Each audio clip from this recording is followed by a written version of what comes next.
Escalating violence challenges Israel-Hamas ceasefire in Gaza.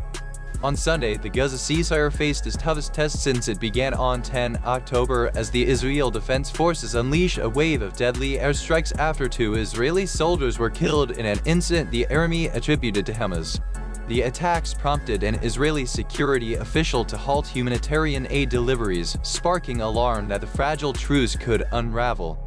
Nevertheless, intense U.S. diplomatic pressure appears to have kept the agreement from collapsing, and Israel reopened its main crossing with Gaza on Monday. President Donald Trump's special envoys Steve Witkoff and Jared Kushner have returned to the region while Hamas negotiators convene with Egyptian mediators and Palestinian factions in Cairo. Their agenda includes the second phase of Trump's 20-point peace plan, which envisions an international stabilization force, a phased IDF withdrawal, and the disarmament of Hamas. In Khan Younis, grieving father Shadi Abu Obed described the loss of his 14-year-old son Mohammed, who was killed when an Israeli strike hit a tent in Al-Mawasi. Local hospitals report at least 45 Palestinian deaths after the IDF claimed it struck dozens of Hamas targets, though Reuters footage shows civilians, including children, among the casualties.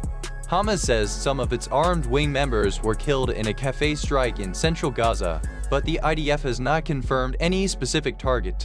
President Trump, speaking from Air Force One, reiterated that the ceasefire remains in effect and urged all parties to maintain calm, characterizing Hamas as quite rambunctious but suggesting the violence might be driven by fringe elements rather than leadership. Israeli officials denied that the Sunday operations were a response to a clash in Rafah, insisting they were retaliating against direct Hamas attacks.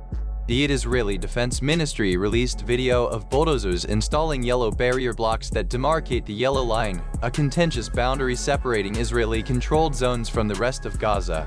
This line continues to be a flashpoint. Recent reports indicate Israeli fire killed 3 people east of Gaza City.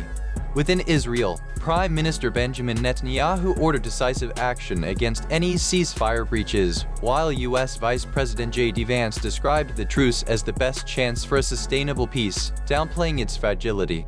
International observers stress that continuous diplomatic engagement will be crucial to resolve remaining gaps in the ceasefire and pave the way toward a durable settlement.